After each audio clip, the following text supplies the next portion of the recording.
Welcome back to 8 Cubes. I'm KMBest. He's Lambie Series, and we are identical.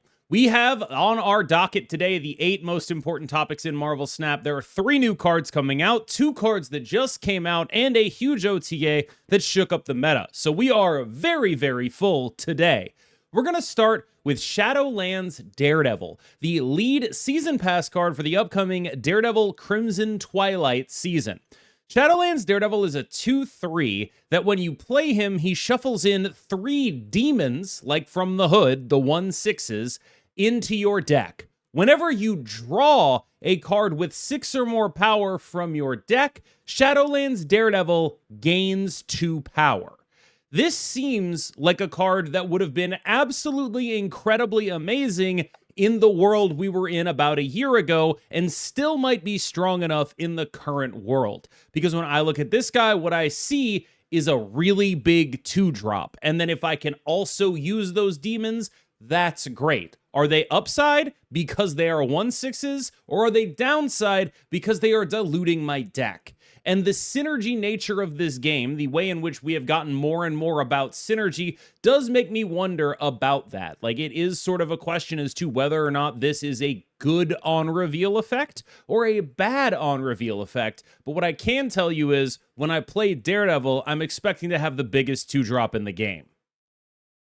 Yeah, so this card to me, it's hard to say if it's like strictly good or bad, right? Because firstly, okay, so let's talk about the card itself. 2/3, which is never gonna stay as a 2/3, right? Because you shuffle 3 demons into your deck. And it's not just about drawing the demons. Any card you draw that has 6 or more power will give this +2 power. So naturally, this is gonna be 2/9 easily, right? Easily, right? So and then you get demons which are 1/6s, which fits your curve very nicely. Anytime you can pair your curve with like 1/6 plus big guy, 1/6 plus 2 other things. It's just a lot of stats. Very powerful. The problem is you are diluting your deck, right? And there's like no very effective way to filter all 3 demons out of your deck. I mean, King A3, but that doesn't filter every single one of them out of your deck, right? So It also effectively, does you are make diluting Daredevil your deck. bigger, though, right? Like, you use Yeah, King H, you get another proc, right? The demon yeah. procs the Daredevil. It's an extra draw. Yes. I mean, yeah, that works. But at the same time, your natural draws in theory become worse. Because you don't want to be drawing 1/6s on like the turn you want to play a 5 or the turn you want to play like the 6 or whatever. You don't want to be drawing these 1/6s. The 1/6s are great from the demons are great from like the hood because they just go directly to your hand, right? It doesn't dilute your draws. This thing does dilute your draws a little bit. So a lot of power packed into one card, which is very exciting, but at the same time, diluting your draws a little bit iffy. It's definitely the kind of thing where my instinct is that a deck like this that just has like a big stat stick in it, I don't know if just being good on stats is going to be enough to overcome what other decks are doing with their synergy Hmm. if you are not playing tech cards, right? And if you Hmm. are a deck that has to play tech cards to get over the top of other decks or to prevent them from getting over the top of you, it might be bad for a deck like this to not be able to draw them as much. That's sort Correct. of the big thing for me, is like, I sort of look at this and I see a card that wants to be a tech-ish kind of card. This is like you play it with Angela and your tech deck with Angela in it, right? That doesn't want to shuffle. So it's not so much that I think shuffling demons is bad. It's just that in the role this card is cast in, which is like cheap guy. For a Magic player, the analogy is Tarmogoyf, and then the rest of your deck is like counter spells, and that's like your Armor big what? guy. Tarmogoyf was like the 2-drop big guy that was played in like every Okay. interactive deck because it was just the biggest guy you could play, basically. But like, it was all about it just being really cheap and being able to be mixed in with a bunch of interactive cards, right? And this card is really cheap and really big, but it doesn't mix well with interactive cards, and the archetype of card that it is kind of needs to. Next up, Wilson Fisk, a 5/9 with an ability that says when you have the strongest card on the board, and I believe ties go in your favor, you get to discount Wilson Fisk by 2 points of energy. So he becomes a 3/9 effectively. I actually kind of like Wilson Fisk because he fits the Mm, archetype of this kind of card a lot better than Daredevil does. Like, I could yes. very easily just put this in my Supergiant deck, play a Lizard, play a Wilson Fisk, play a Supergiant. The thing about these kind of cards, especially in a Supergiant shell, is the ones that play for priority the best are going to be the ones that are the most compelling. Those are the ones that are going to be the most able to be cheap beat sticks, right? Most of the utility of being really big really early is that you get to take priority and use that for control of the game. And Wilson Fisk, there's no worries. There's no world where I'm like, well, he makes me less likely to draw my stuff, so I might not play him. No, I'm putting him in my Supergiant deck against anything that isn't also playing a Wilson Fisk deck. I will have him B3. I will take priority. I will Negasonic Cosmo you. I might even have to start playing Shadow King in that deck if people are going to keep doing what they're doing with Momskani right now. But I am going to use this as a vector to more effectively deploy my tech. This card is, I mean, I wanted to say beautiful, but then he's bold, so boldtiful or whatever you want to call it. But like, he's great. Like, I think Are you saying a bald person can't be beautiful? Bountiful. That's why it's called bountiful. Okay. Yeah. Bountiful and bountiful. But anyway, yeah. So I agree with you 100% that this card is just definitely better on the surface level than the Shadowlands Daredevil, because firstly, it fits very well in the decks that it's supposed to do well in, right? It doesn't like make the main course of the deck a bit more diluted per se. Because like at the end of the day, this is a priority based deck. Like you want to play this deck in a deck, like you said, that like fights for priority very often, and it's very easy to accomplish because you run like the low cost guys, they're already a bit overstated. So this guy is a 3/9 very often. Would I want to play this as a 5/9? No, but like it's okay. But like generally the decks you want to play this in, make this a 3/9 very easily, and then you steal priority and then you go from there. So I think this guy's actually gonna be really strong in the decks that he is meant to be in. Obviously, the current meta is a lot about compounding stats, not just playing one big guy. So is this gonna be enough to make your deck better into the stuff that's like compounding? Maybe not, but it does fit and play its role very well in like set priority based decks. Yeah, I wouldn't go so far as to say that I'm positive Wilson Fisk is going to be better than Shadowlands Daredevil, because he's just a lot more simple, right? It's more that this is a card that I know. Yeah, I know what this is, right? Like I see this and I'm like, I know what this is. I know what I'm doing with it. They have given me a nail and I have a hammer. I know exactly what's going on. I'll go out and say it.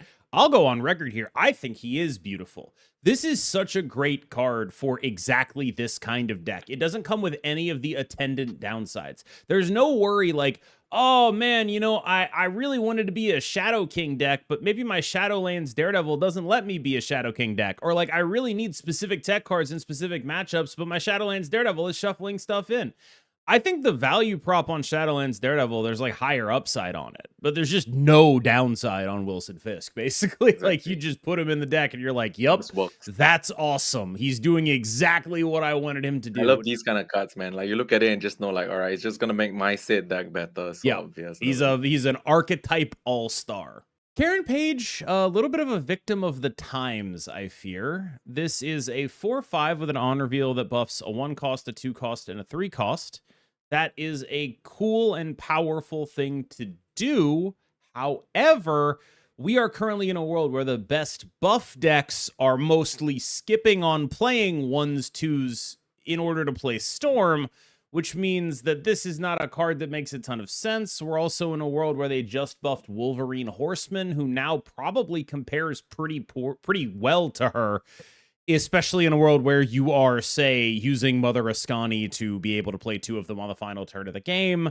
It sort of seems to me like this is a card that is cool and interesting, and maybe in a different world where we aren't playing a bunch of Storm Horseman stuff in our buff decks, I could see myself doing this. In a world where, people were still able to play Wiccan, maybe this goes in my like Shang-Chi Wiccan deck, right? Like the Shang-Chi Master of the Rings kind of deck.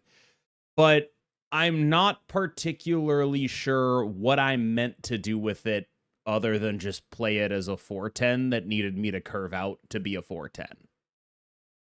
Yeah, I mean, like you said, right, straight up, victim of the times. It's not enough anymore. This card, like, I look at this card and the other 2 cards that we reviewed already, and this one just feels like the one that requires you to do the most. Like, you have to do like the perfect curve, and then the payoff is just a 4/5 with +6.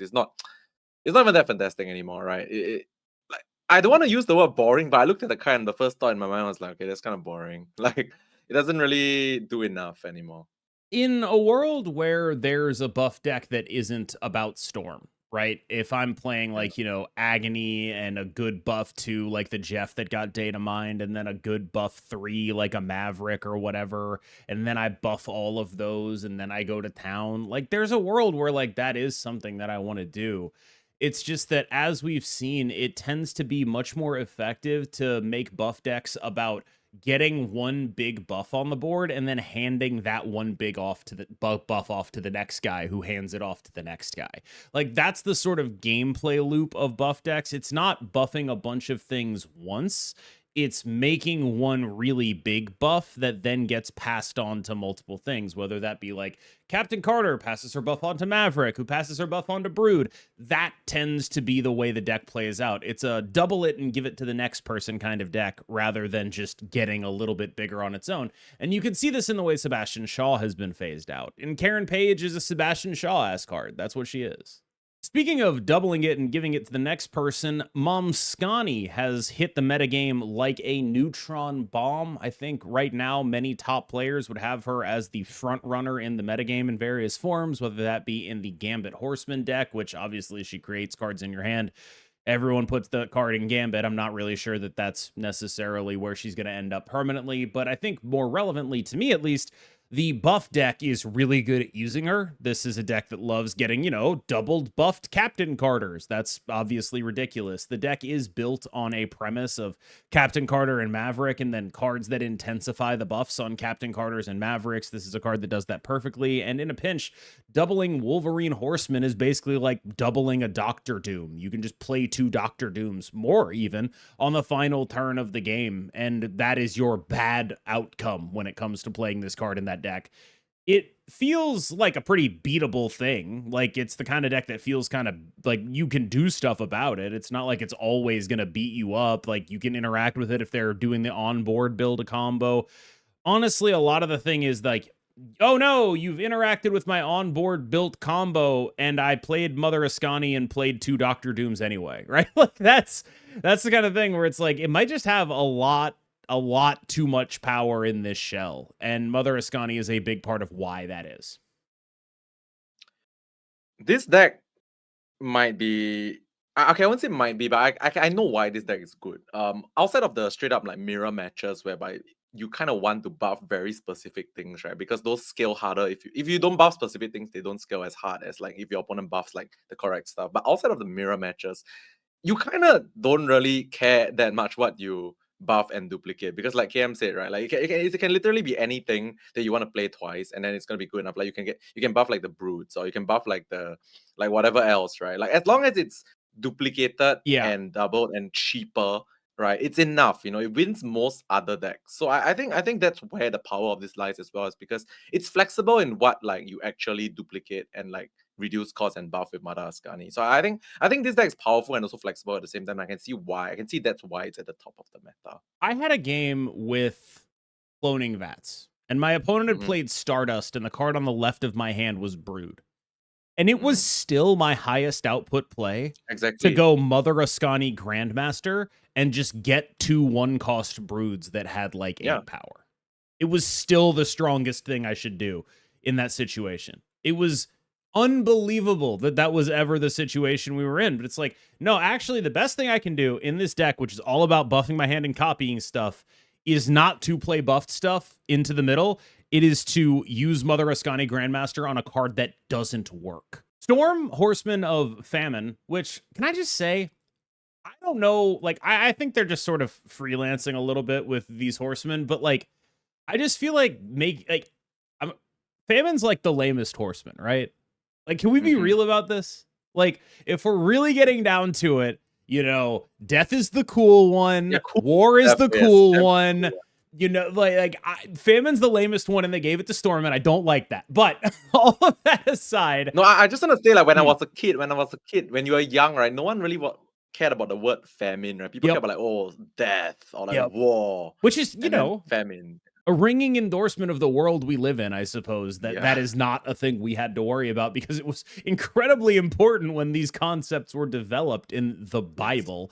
But I it is notable to me, come on, give Storm a cooler one. Anyway, outside of that, Storm Yeah. herself as a card is an unbelievably interesting card where I think she's quite good and fairly limited, but I can definitely see a world where she's like a card that gets played in the best deck in the game. Like right now, I think probably she is a card that's getting played in the best deck in the game.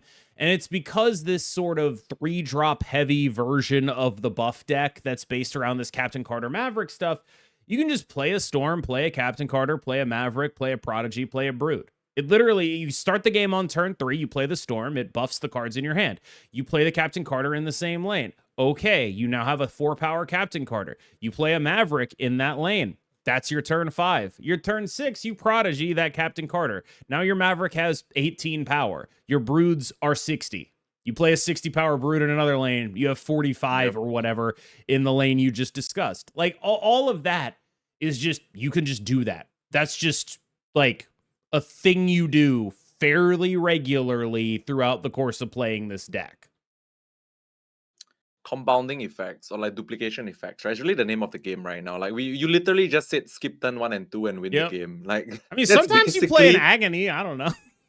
yeah, but which is very mostly not. I mean, it doesn't really matter that much most of the time. But like that's literally what you said, and I agree. Right, the power of this deck is like I can skip turn 1 and 2. I play this, and because my hand is all compounding, duplicative, multiplicative effects, it just compounds, and I end the game with like huge amount of broods. I think the brood itself allows you to do that because like the brood is just 3 slots, right? If you skip 2 turns, you're not playing 2 cards. Yep. The brood is 3 cards effectively, and they're all big. So this just feeds into that like game plan a lot, which it's really very hard to counter, right? Because if you're not playing cards early, you're also not on initiative or priority, which means you don't get hit by a lot of the stuff that like if you have stuff face up on the board, they hit you, right? Well, But the it thing is, this also is means not that that you face get up on the like board. Cosmic Ghost Rider to death. But like, Yeah, yes. I mean, you can't win them all. You can't win them all. Yeah. You got to choose what you beat. But yeah.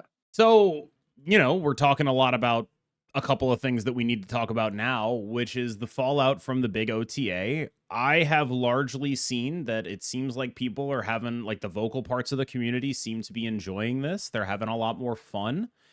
The major takeaways are I don't think Show Lao is even close to good anymore. I think Star-Lord is probably deader than dead even. And I think that weirdly of the two, Star-Lord is the one that's more alive. Not that Show Lao is like the Show Lao's issue is more just the buff deck exists and it does more points than he ever did than it is anything other than that, right? Like it's much more about like what else exists. Where there with Star-Lord, there's not really anything in his lane just yet. I do think that like his archetypes are probably just dead though. But like if you ask me which one of them would I rather play, I have a much more, it's sort of the Daredevil Shadowlands thing, right? Like I have a much more concrete idea of what Show Lao's output is and whether or not it would match up well into this stuff, and the answer is no. And so I do think he's pretty dead. Gambit, Horseman of Death, a pretty hyped card, but I gotta tell you, I can't remember another card that has had as many moments like this as V-Hand, where it's like immediate aftermatch of the path. V-Hand's got to be the best deck, right? It's gotta be. It was the second best deck before the nerfs. It's got to be the best deck, and then it just never is. And I'm not gonna say she's a fraud, but I'm going to put her on fraud watch. I'm going to put Gambit on fraud watch here, where I think that like everyone just did this thing where it was like, oh, well, this deck was already good and it got Mother Ascani, and that's got to be better. First of all, I don't even know if Mother Ascani is the right call in that deck. I'm serious when I say this. I genuinely don't know. Second of all, Mother Ascani is way better for the buff deck than it is for the Gambit deck. And so it's one of those things where it's like, Gambit does get to use this new tool, but so does other stuff. Yeah, I mean, I totally agree with the whole like. I mean, I kind of knew this was gonna happen because Shaola was like a deck. It was like the mid-range tyrant because he had the most like amount of points, right? Like And to become the mid-range tyrant, you just need to be bigger than Xiaolao. And clearly this is the deck. The buff deck now is the new like sort of mid-range tyrant that's bigger than Xiaolao and then naturally takes over its place. So I think Xiaolao falling off after this deck comes to light into the prominence is natural, and I think it's fine. And then what happens after this? The next deck that does points more efficiently and bigger than this buff deck will take over the spot. So it's just the natural changing of times thing. Yeah, but the Victoria hand one is very interesting, right? Because it always feels like it's almost there. Every Right, it time. always feels like it's almost there, but like it's not, right? The Mother Ascani, like you mentioned, is actually way better in this buff deck, right? It's okay in It's Victoria hand, but the solid. output that it There's gives is nothing not wrong with her. But like this enough. was already Yeah, a deck that got to copy the stuff in its hand. It could exactly. already do that. The buff deck couldn't. The marginal upgrade is so much bigger on the buff deck. I cut Lambie off there, so we're gonna jump into the next segment, which is new meta, which is where I think what he was saying actually probably goes, because I'm Yeah, bad actually, at that's all I was making these saying, yes. segments. Continue. Okay, me continue, right? Okay, yes. I thought you meant like No, continue. like, Okay, anyway, yeah. So basically, what I said in the previous topic was kind of actually this topic, which yeah. is we actually just naturally progressed into this new meta because we got a new mid-range tyrant. Yeah, I think that's basically what I wanted to say. Damn it. I blew We it. progressed I into blew this the whole because there was a premise. new mid-range tyrant that replaced Shaola. Is basically it. That's the topic. Yeah. Okay, Okay. carry So on. I'll give you a couple things. First of all, Okay. do you think that this is going to be one of those situations where it's just this deck until it's nerfed, or do you see like viable counterplay available to it? Like I've seen the Cosmic Ghost Rider stuff. I think if you want to Mhm. stop the bleeding against the Mother Ascani decks, Mobius goes a long way, right? Like Mhm. they are decks that care about discounts.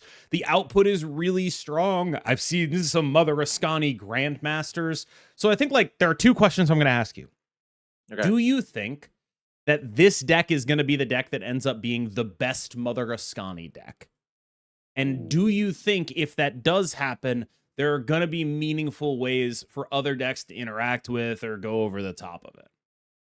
Okay, so I think both questions can be sort of semi-combined into one. Okay. I think if this version is the best Mother Ascani deck, it can be countered relatively easily. Like we've already mentioned like what Cosmic Ghost Rider and all that kind of stuff. Mobius to a certain extent, right? Mobius with a bit more stats in their deck could counter this because you reduce a lot of the power output on the final turn. So if this is the best Mother Ascani deck, I think there are counters. But if this is not, because if this is not, then I don't know what the best Mother Ascani deck is Right. because it's probably not discovered. If this is not, and there's something above this that can push through Cosmic Ghost Rider, Mobius. Because Mobius is actually not that difficult to push through because it's actually a really small card in terms of stats, 3/3, right? Like, baby. yeah, The scar Mobius needs to be problem. backed up by a pile of stats. Maybe some what's the guy? The new Kingpin stuff, maybe. Who knows, right? But like we'll see. But like what my point is that if this is the best Mother Ascani deck, I think we are fine. Yeah, my instinct is I think that Super Giant with a Shadow King in there should probably do it. Yeah, And exactly. that's sort of where my head is at, where it's like, all right, so I'm gonna take you off of the exponential, prodigy things you get on turn 5, Mhm. and I'm gonna have Shadow King that'll just get rid of all the buffs on that, and I'll just win either of the other two lanes. Feels like a reasonable space to me, Yeah. but like that's sort of where my head is at. Like it's what I'm going to be doing with Wilson Fisk probably on Tuesday is just like, let's just do some super giant stuff and tell these people to stop comboing off all over my face. But it is the kind of thing where it's like, it does seem like that has typically not been good enough Enough. outside of high elo to meaningfully impact balance discussions behind the scenes. And I do wonder if like maybe it's one of those situations where like there are solves, they are not easy, kind of like Star-Lord, where it's like that guy got completely nuked to death to a degree Yep. that I think was a little unfair personally. I didn't have nearly as much of a problem beating him. And, unfair is subjective. I think obviously they should be making decisions for the health of the game and not for me. It's a very different thing, right?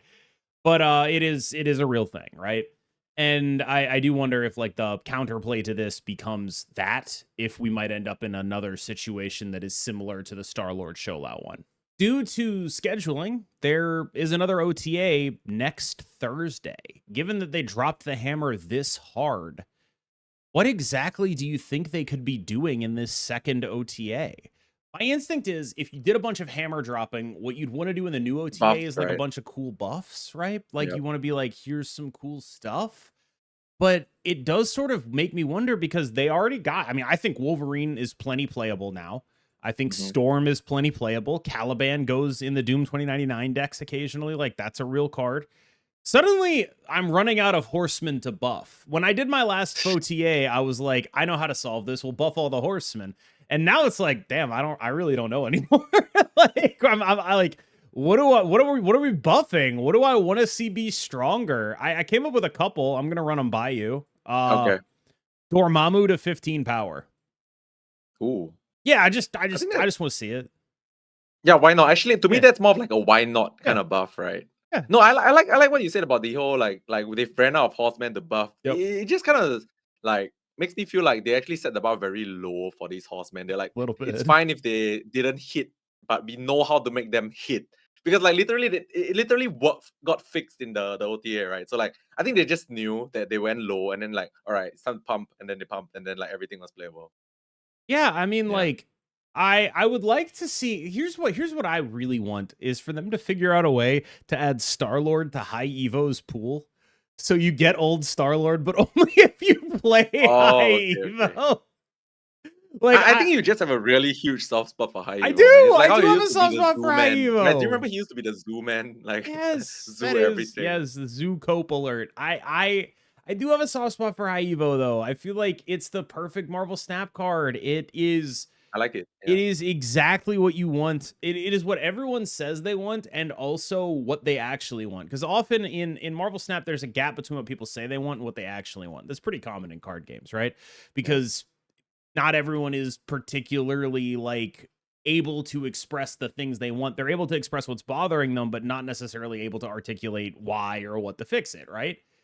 High Evo is great because it does both of those things. It actually is a meaningful solve for early collection players. If that deck is good, that is half of the deck right there that you do not need to go out and buy.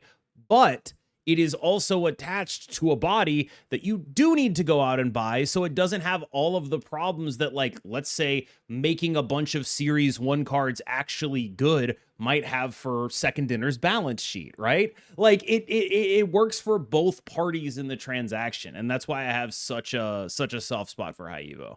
All right, y'all. Thank you so much for watching. As always, I've been KMBest. He has been Lambie Series, and we will see you in the next one.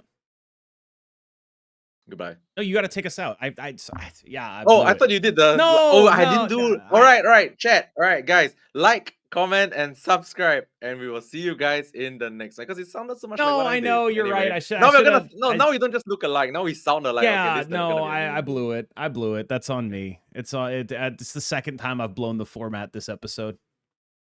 Maybe we just sound alike, right, chat?